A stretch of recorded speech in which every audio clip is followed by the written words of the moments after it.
Good morning, good afternoon, and evening, baseball fans. Welcome back to the Barstool Baseball Show. It is Friday. This is Carl. I am joined by Chris Castellani. We have a great little show for you guys today. Thanks for tuning in.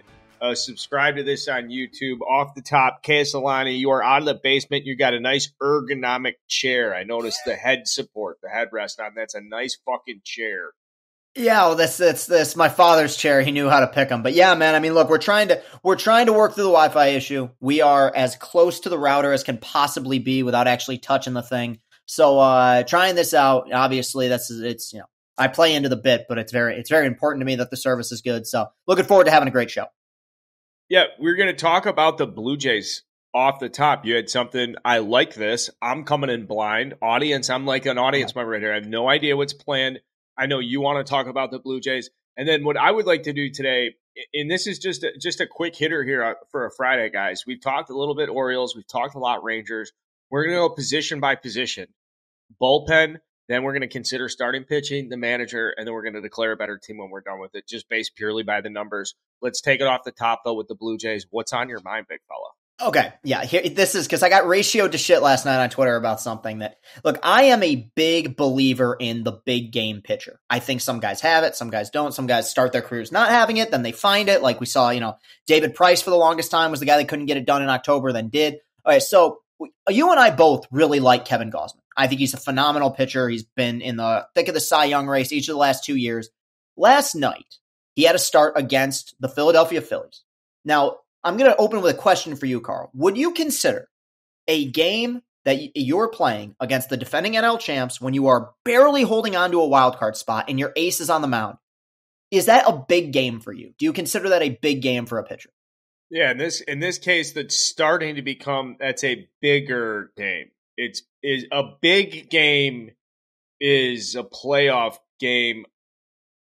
But these are bigger games. This is an important game. This is an important time of the season.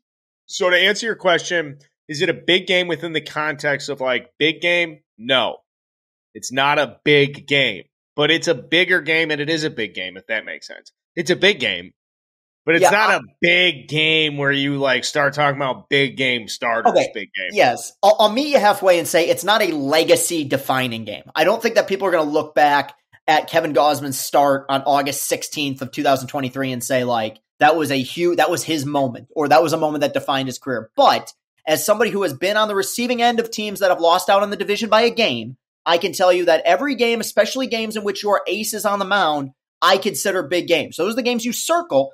Those are the games you circle and you say, hey, we need this one tonight. Okay. Like when the Cubs were doing their thing and really rolling and you had Lester or Arrieta on the mound, you went, this has got to be a W. These are our guys. So the point I'm trying to make is that Gausman last night in the midst of a playoff chase where the Mariners are right on their tail, 5+ innings, 5 1/3, 7 runs, 5 of them earned. So I sent out a tweet being like, man, I love Kevin Gausman.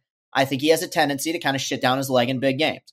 The kind Blue Jays fans, the kind Canadians, jumped on me for that. And typically, look, very often with a lot of takes I have, I am willing to accept when my shit stinks. I'm totally standing by this. And I'm very surprised by the reaction to that because, like, I in the age I grew up in, my Tigers teams always had great starting pitching. And it was shocking when, hey, we got Verlander going tonight and he gave up 4 or 5 runs. So that's just my point here is I'm just confused and a bit baffled that they're letting him off the hook a little bit here. Not to mention, for the record, whoa. Who's letting off the hook? People on Twitter, just because a couple people in the replies on Twitter do not represent a fan base, and I don't even like this. We're getting a little too serious here, but I like this concept of what is a big game and when can you start judging guys on big games. Yes. I would say if you, again, I'm trying to meet people halfway. I would say if you are in a playoff chase, and that means within 4 to 5 games ahead or above a certain team in the standings, I would argue every game after August is a big game. Like, because if the Blue Jays, look, I'm sorry, dude. We're in August, so that doesn't count. You mean after August 1st, or you mean once August starts? Once August starts, every game you're looking at that point on is a big game. Because of course, if you win 90, that means there's 72 games you could look back on and say we could have had that one, But you are going to be more inclined to look back on a start that Kevin Gausman made in 2023 and say, God, we could have had that, as opposed to whatever quadruple A guy you're going to call up from the minors who's going to try to give you some innings. That's how it works. Sometimes you get good luck. Sometimes you get bad luck. That's just kind of my vibe with that. I was surprised by the reaction by that. Still like the Blue Jays, still love their fans, but maybe my mindset is just crazy because I'm 162 games all the way. I need everyone. You want to be comfortable winning the division. But no one in any major league clubhouse feels that way about a season. So do you think that's a little crazy that you feel that way? Because most of these guys don't. Almost none of them do. It's a long fucking race and there's bumps along the way and you have to stay positive in the long run to be successful. In one game, one moment, a stretch of bad moments, can't compromise your outlook on the overall season or else you are guaranteed to be fucked. You're guaranteed to be fucked. That's not because it's like you have to be this way to be successful. It's just a guarantee that you're fucked if you do that. Correct. From the player standpoint, you have to have them. From the player standpoint, you have to have that mentality. And AJ Hinch for the Tigers talked about that. My mentality is, I know we can win today's game. That's all you can do. If we lose, guess what? Tomorrow we're going to maintain the same mentality. But I don't play. I am a fan. So when I look at, and keep in mind, this was not a one-start isolated incident. The last time Gausman pitched at home was a series against the Orioles, a huge series against first place team, 4 1/3, 8 hits, 3 runs. That's not a great outing. Had a start against Seattle. Seattle's chasing him. 6 innings, 4 runs. Like there's multiple instances in which you kind of need your guy to shove where maybe he didn't. Wonderful pitcher, going to finish in the top 5 in the Cy Young this year. This is just kind of an isolated thing. It's been a wild week on the Bird app. But yeah, I was just on my point too, because you are correct. Yes, you will drive yourself crazy as a player if you look at every game in a 162 game season as if it's a do or die game 7 scenario. But I also know the amount of times in which I've looked at my teams and said, oh man, that one in August, that one in July, that one in April that we could have had that we let slip up. That it always those always come back to haunt you, man. They do. Sure, and personally, I can come right into this and say we're living through it with the Cubs and the White Sox series that just wrapped up now. Because the Cubs played the White Sox game 1, they lost, wasn't very close. Cubs fans were very unhappy. Burn it down, season's over. It's 3-0 in the bottom of the 8th inning last night. Yeah. It's over. Season's over. They come back and score 4 runs. They win the game on a walk-off home run. And instantly the reaction's like, we're going to the playoffs. 24 hours ago, the season was over. It's mid-August. Now, that's what's crazy. There's so much more baseball to be played. But I love a great dynamic about baseball. I was at dinner with my wife last night explaining this during the Cubs-White Sox game. I said, it's not just that now you're interested in the Cubs. You're also cheering against the Brewers and you cheer against the Reds. So it's fun to check the box scores and it's more than – it's a very passionate score check. It's different than having action, betting on games. It's such a vibe. Like, I'm cheering so hard for the Dodgers against the Brewers. You're cheering so hard against the Reds. Because when you need to make up the ground, it's great. And obviously, the Dodgers are putting a whooping on the Brewers this week. We're recording this right before that game starts. I do want to circle back to this big game conversation and put it out there for the audience. Like, where do you guys think a big game starts? Where do you guys think it? Where would you draw the line? I think mid-August might be a little too early. September's different. Also, it matters on who you're playing. Like you had described the Phillies as the defending world or the defending. Yeah, that's cute. I mean, I get what you're saying. They're a good team. They're a good team. Okay, counselor. Okay, that's like lawyer speak. Like I understand what you're doing. It sounds great and it's correct, and you can say that factually. But like, is Kevin Gausman taking them out and being like, they were in the World Series last year? No, he's too laid back. He's such a, and I don't even mean him specific, but like starting pitchers in general are like whatever. You know? Yeah, you only pitch against the lineup that's put in front of you. I understand that. I guess that also opens the door to another conversation, which is how early is too early in the season to do scoreboard watching? So I think now's the time, right? I think after the trade deadline, is when I am locked and loaded for the pursuit to the end of the season. I think it's fun to follow statistics and stories and narratives into the All-Star break. Who's surprising? Who's hot? What are the great teams? I think it's really fun early in the second half for the hot streaks. You know, the Cubs are lucky. They had one this year. They had one in 2015. You see it every year, though. 2 or 3 teams get really hot. The Dodgers have won like 11 in a row right now. The Rangers were fucking red hot in the second half. That's a time when teams can go on runs and win 10, 12 because like other teams have hit the IL. Other teams have kind of start to settle into their groove of being average or below average. So it was a perfect time for runs. Then the trade deadline. So now that we're out of the trade deadline, I think it's full. This is full loony bin baseball mode where you can scoreboard watch before the football season starts. Dude, it's honestly, I'm laughing because I think your mentality is the healthy mentality. I remember in 2015, the Tigers started the year 4-0. And I was pissed that the Royals started with the same record. 4 games into the season. So you need help. Yeah, you need serious help. No, keep in mind the Tigers won 74 games and the Royals won the World Series. So that was not a great year to scoreboard watch. But yeah, I would say around this time, because we can act like, hey, if our team just takes care of business, we control our own destiny. Sometimes that's not the case. Like the Mets won 101 games last year. A ton of things went right for them. Still couldn't get past the Braves. Like sometimes it matters so much what the other team does. Yeah.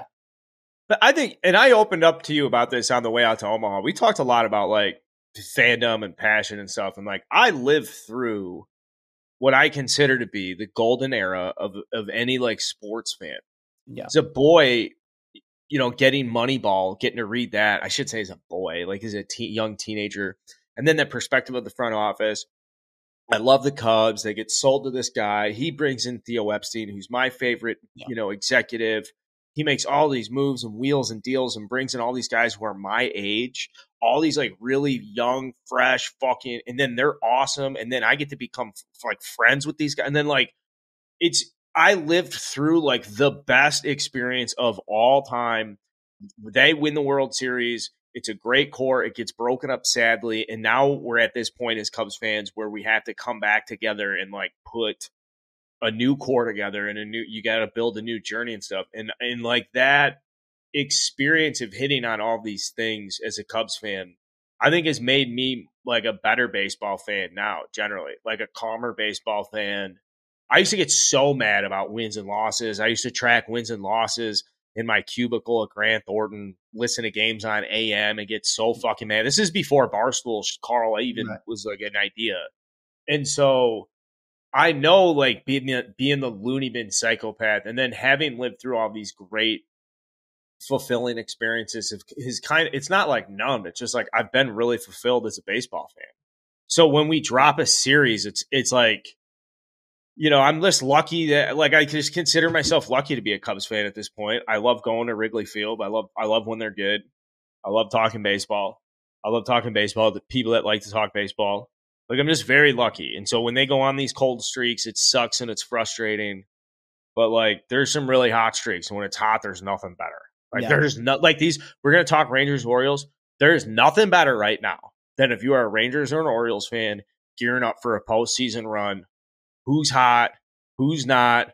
Who's getting signed? What are we doing with Gunnar? Is he our shortstop for sure now? So I thought I came up with a pretty good segment just to kind of like, I don't know, maybe it's good. We'll see how this fucking turns out. But I know you have a passion for like arguing semantics. This is teed up for exactly that. Yeah. So let's go through Rangers Orioles. What do you think? Let's do it. Yeah, this should be very interesting because I have a feeling, and I'm not going to spoil it, I have a feeling I know where this is going to go. I also think it's fair to say at this point, these two teams, subject to change, obviously, with Houston still doing their thing, have been the two best teams in the American League all year. That's why we're doing them. Yeah, that's why we're doing them. First place, AL East. First place, AL West. Dominant, thoroughbred, start to finish. Yep. Always in the top 4. Yeah, they have been all year. Yeah. So let's start at catcher. Adley is a slam dunk, right? Yes. Is he a slam dunk over Jonah Heim? And we're gonna assume injuries don't. I don't care if somebody's banged up on the IL right now. I'm talking purely just like they're 1 through 9 for like each other's 1 through 9s. Assume guys are healthy. I would rather have Adley on my roster right now than Jonah Heim, but I don't think the gap is as far as some people may make it out to be. Heim has had a phenomenal year, but I think Heim has benefited from the lineup that he plays in, whereas I think Adley would do his thing regardless. I also think from an intangible standpoint, when you look at what the Orioles have done since he arrived, there are things that he's added to that organization that go beyond the box score. He's a franchise player. You got to go Adley and catcher. So that's advantage Baltimore. Yeah, but it's not like a whole lot, though, right? Like this might be. I mean, Jonah Heim has a higher B-WAR if we really want to start talking. Dude, he started the All-Star game and Adley didn't. I mean, there's a legit argument to be made. I'm again, it's an intangibles thing. I'm a big Adley guy. Not to say I'm not a big Jonah Heim guy, but it's a minor edge to Adley. Yeah. You know what? I've had a problem with Adley's slugging percentage. I really do. I have a problem with this slugging percentage. I don't think he's nearly aggressive. We made these complaints about Gunnar Henderson, and then Gunnar Henderson took the bat off his shoulder. Now everyone's anointing him the Rookie of the Year, of course. Yeah, sure, he deserves it. I'm going to go Jonah Heim here because I want Thunder. I'm going to take Jonah Heim. Jonah Heim. Okay. No, it's fair. I mean, for this season, it's kind of. It is hard. You know what? He has a 470 slug behind the dish. So when you find like these crazy outliers, I like to lean into that. What about Adley's on base? Well, Adley walks a ton. I mean, that's his, one of his bread and butter. One of the big reasons he went 1-1. So you would convincingly take Adley, right? Not convincingly, but I would take Adley, yes. All right, I'm taking Jonah Heim. You're going to take I'm taking Jonah Heim for the slug. I do feel stupid in saying that, so maybe I should take I'm going to take Adley.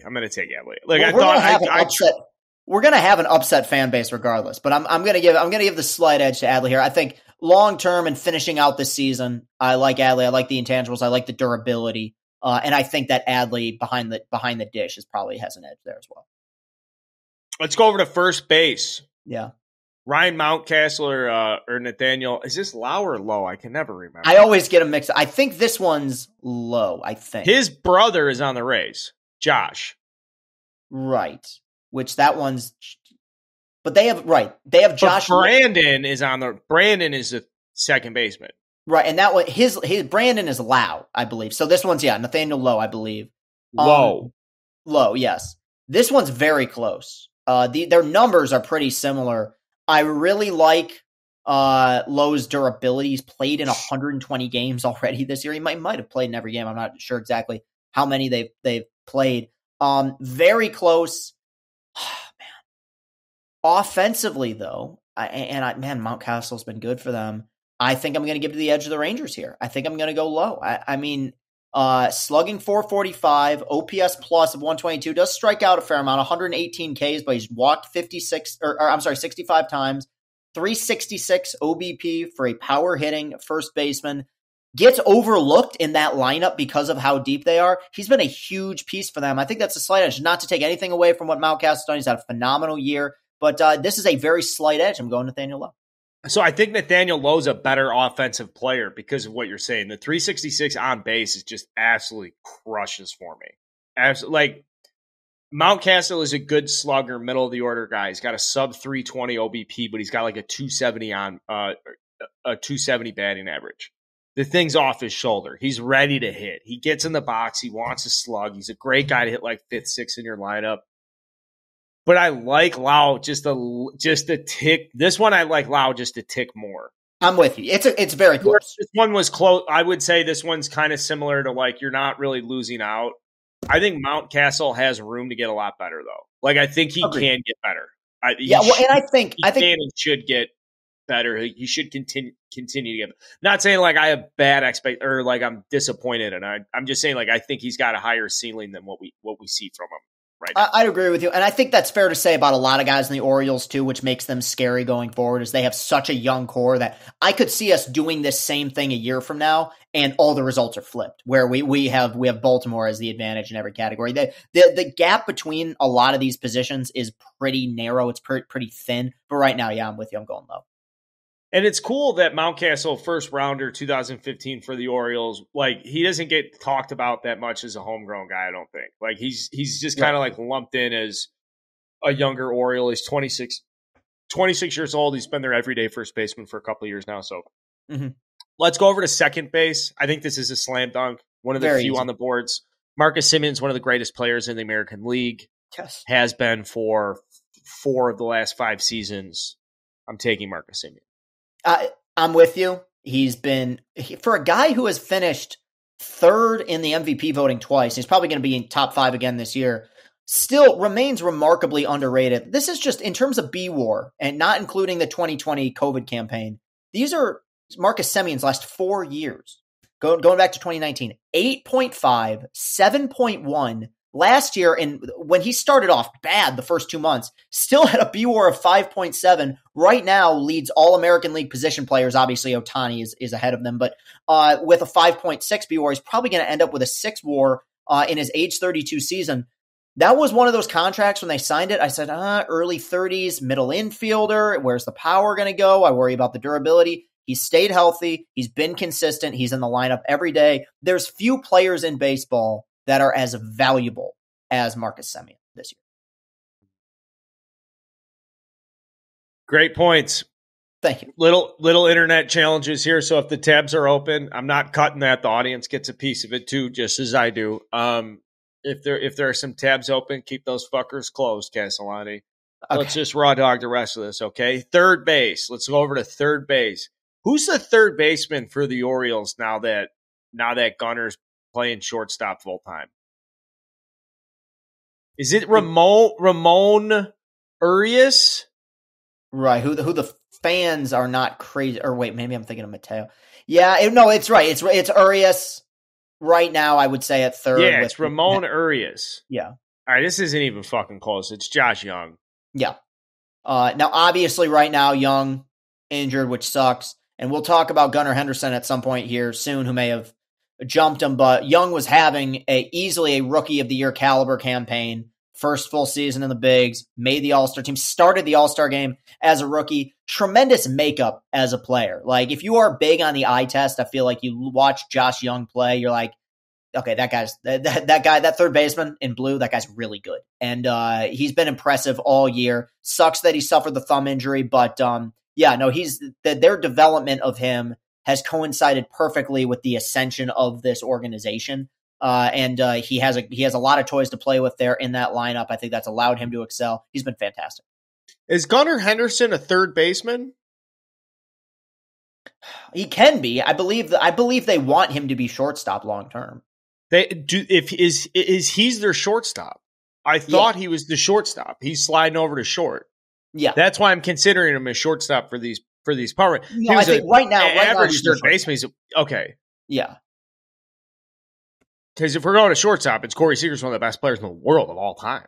Corey Seager, when Corey Seager's on the field healthy and you can't shift against him, he's fucking Babe Ruth.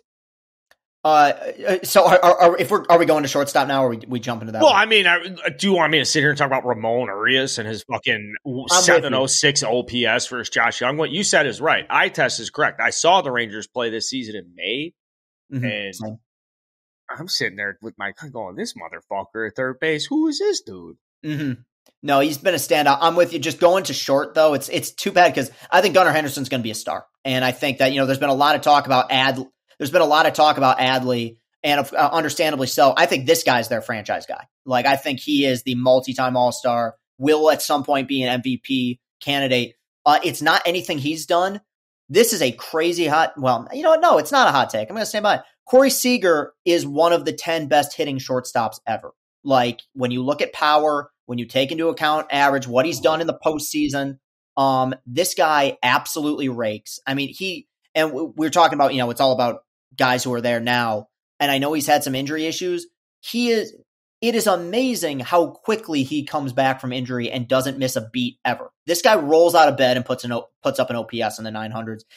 And I would say a player that has benefited from the shift being banned more than almost anybody. Average is way up. Never had to worry about power, always lifts the ball. he's so defensively, but you talk about making up for it with the bat. That's exactly what he does. Just an unbelievable signing with those two guys up the middle. That lefty bat in that park, he's crushed it. Yeah, I like Gunnar Henderson a lot.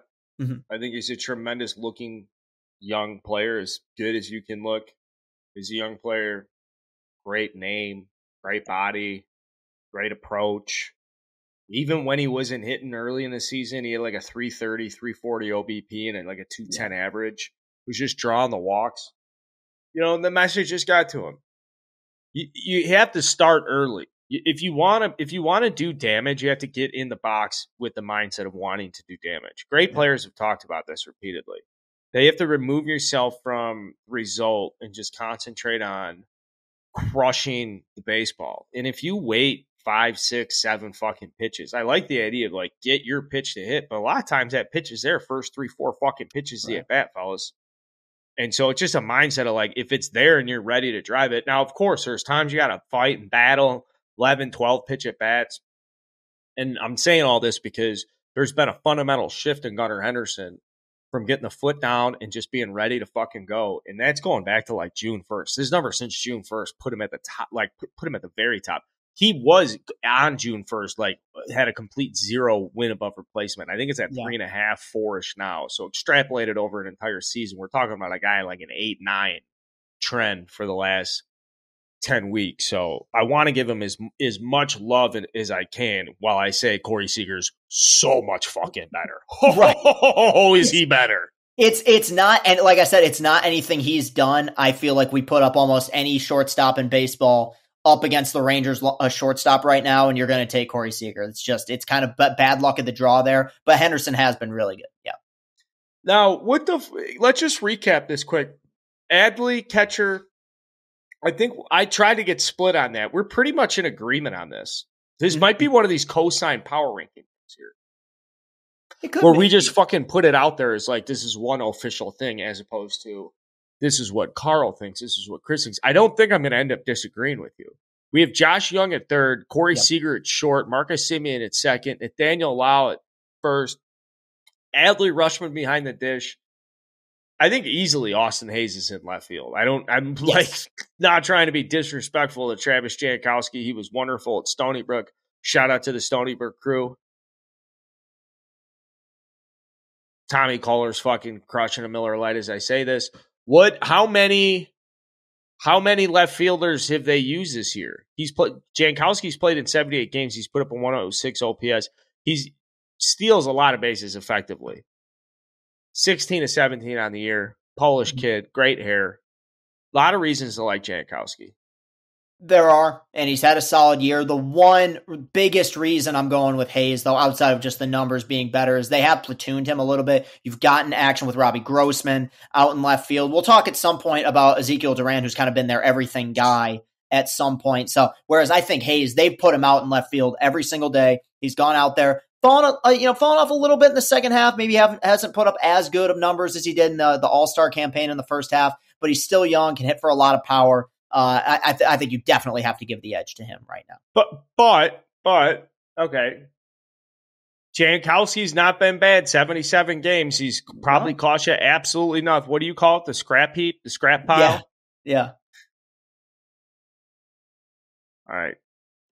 Now, no arguments here. Center field is also easy to me because Cedric Mullins is good. Now, who's the prospect that's coming for the Rangers that everybody talks about? Or don't they have a center fielder of the future? I'd have to check. Shit.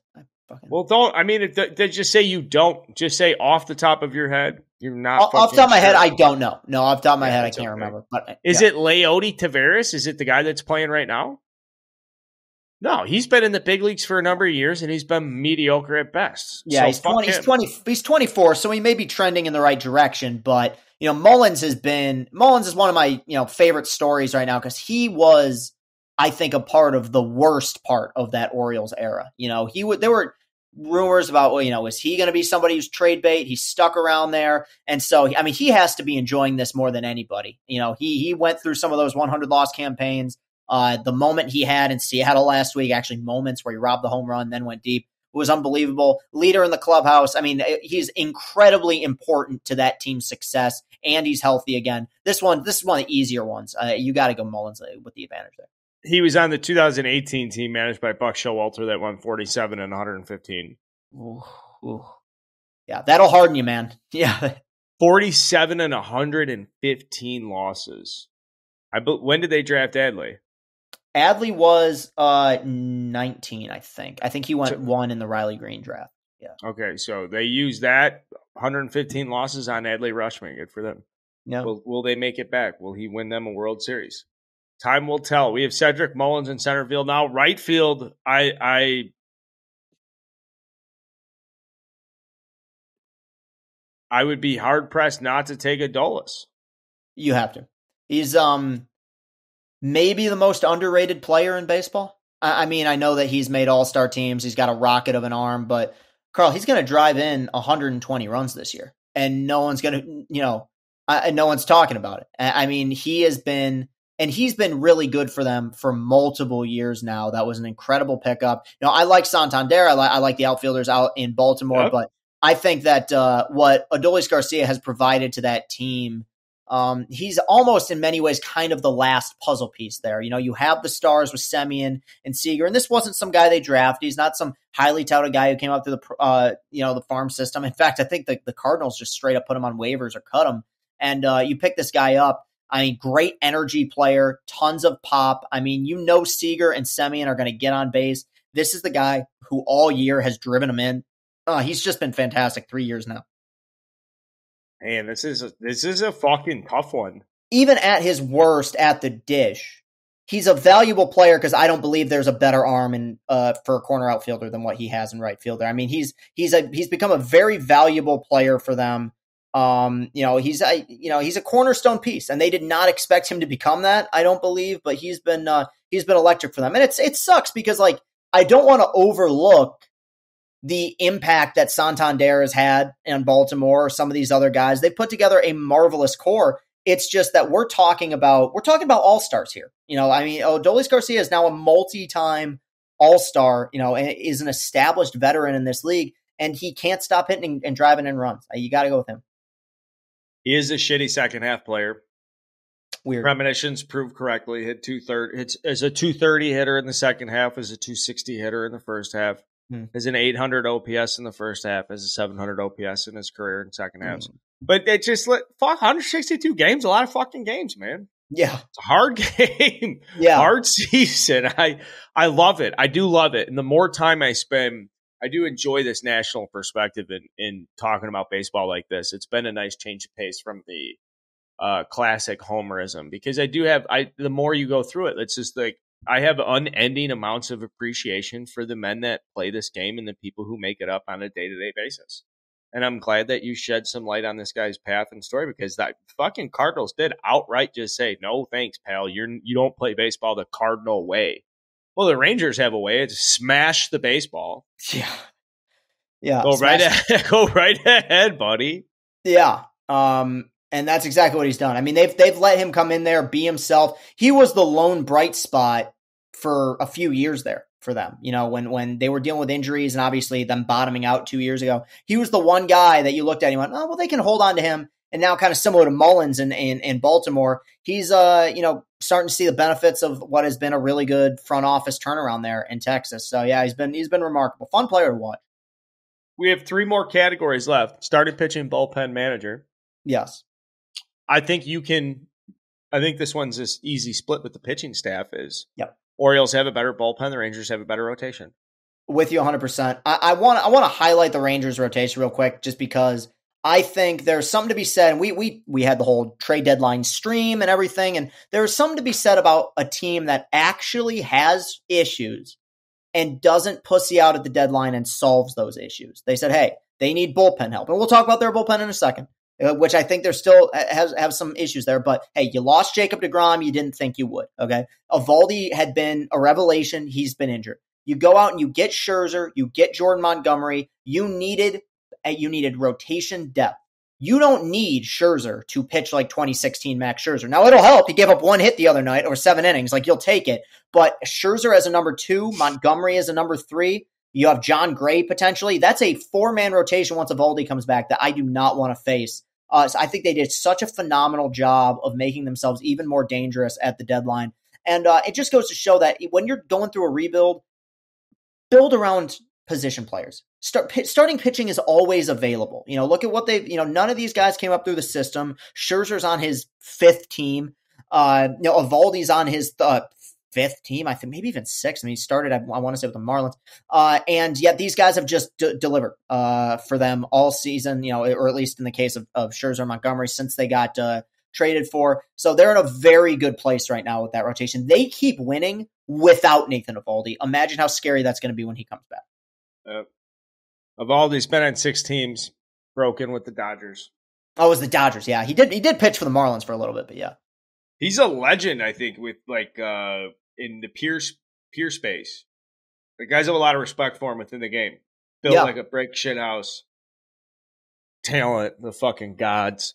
Okay, so that's easy. That's easy with the starting pitching. And the Orioles fans can fucking suck my dick if you got a problem. I shouldn't even say that bluntly, but I can. I don't care. Like, if you guys have a problem with how easily I'm glossing over your starting pitching, you guys have all hit your inning limits.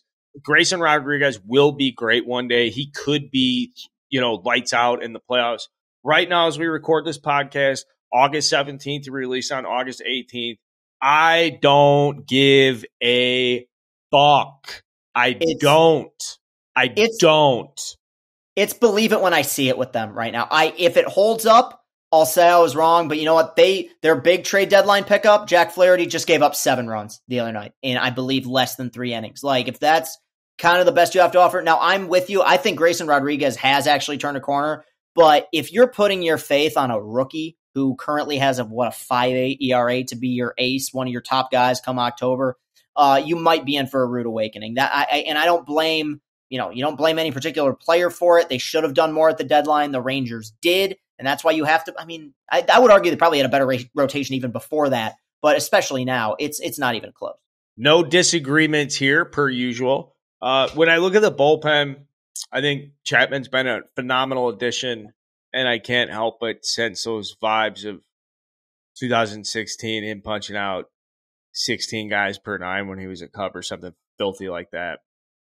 But there's no denying the power of the Orioles bullpen. It's such a profound strength. It's been recognized as such. It's performed all season. They've got a stable of studs, and they've got great bullpen culture, which I think is the thing that's overlooked in baseball. Your take. I'm with you. I think, and we'll talk about managers here in a second, but I think Brandon Hyde early on in this season, was aware of the fact that this could be a real strength for them, even going back to last year as well. And there is something, maybe the 2015 Royals started this, but there is something very fun about the fact that, like, oh yeah, we'll shorten games. Just we lead after 5. You got us first 5 money line. We'll make sure you win that bet. And the way what they've gotten out of Cano, what they've gotten out of Batista, who until recently was probably in the thick of the Cy Young race. And when you get to October and you have more days off, these guys are going to be fresher. Even with the Rangers having advantages at so many different categories, great pitching can shut down a lineup. They'll probably try to get 9 outs out of Cano and Batista combined in every playoff win. And I think they'll be able to do it. These guys have been that filthy form. It's been a very fun group to watch go to work because it seems like they just have their formula. They have their identity as a team. Get out to early leads. You have a scrappy young lineup. You lead after 5, game over. And it's not just those two. Other guys have been really good as well, but the back end it's as good as any in baseball in recent memory. Yeah, let's keep it flowing. Let's get over to manager. I think I already kind of spoiled it here because I was tailing it early. I got Bochy. I like Brandon Hyde a lot. Bochy's won multiple World Series. He's going in the Hall of Fame as a manager. Brandon Hyde's done great stuff with the clubhouse. If one of the categories was clubhouse vibe, I'd take Brandon Hyde. Yeah, that's fair. I think Hyde has done an amazing job. He's given that team an identity. He's gotten those guys to buy in, to believe. He's a bit scrappy as well. I like that. He's got an edge to him. I appreciate that in a modern manager. But we're talking about a Hall of Fame manager here. Bruce Bochy has been fantastic. He's won everywhere he's gone. We talk about the Giants championships. He took the fucking Padres to the World Series. This guy's been in the 90s. He has been able to sustain it and adapt in multiple different generations. And we just talked about the bullpens. While I have faith in what Hyde will do in October, it's been well documented that very few, maybe in baseball history, manage their pitching staffs in October better than Bruce Bochy does. What you see the way he did it with those really good starting staffs they had in San Francisco when he was there, the way he managed Bumgarner in the 2014 postseason, I really don't think many managers would have had the balls to be like, yeah, fuck it. We're going to give Bumgarner the ninth. Yeah. Oh, he wants to pitch a few innings out of the pen. Let's give him 5. There's something to be said about knowing your players, communicating with your players, and trusting your players. It's not to say Brandon Hyde doesn't do that, but he just does not have the pedigree that somebody like Bochy does. I don't think it's a secret that Bochy came in there right away and they immediately started winning. No, because some guys have secret sauce. Bochy has secret sauce. Yep. He's just sprinkling fairy dust on players. Guys get a little bit better, a little bit more confidence, a little more understanding what's going on. Baseball players, sensitive bunch, a lot of failure. Lots of failure in baseball. So the concept of a great shepherd for a flock of insecure men, it's a real fucking thing. Yeah. Bruce Bochy's a great manager. We talk about him a lot on the show, kind of jokingly around. I think it's because maybe early in the season we got too heavy Bruce Bochy, so Clemmer makes fun of me every time I bring up Bochy now.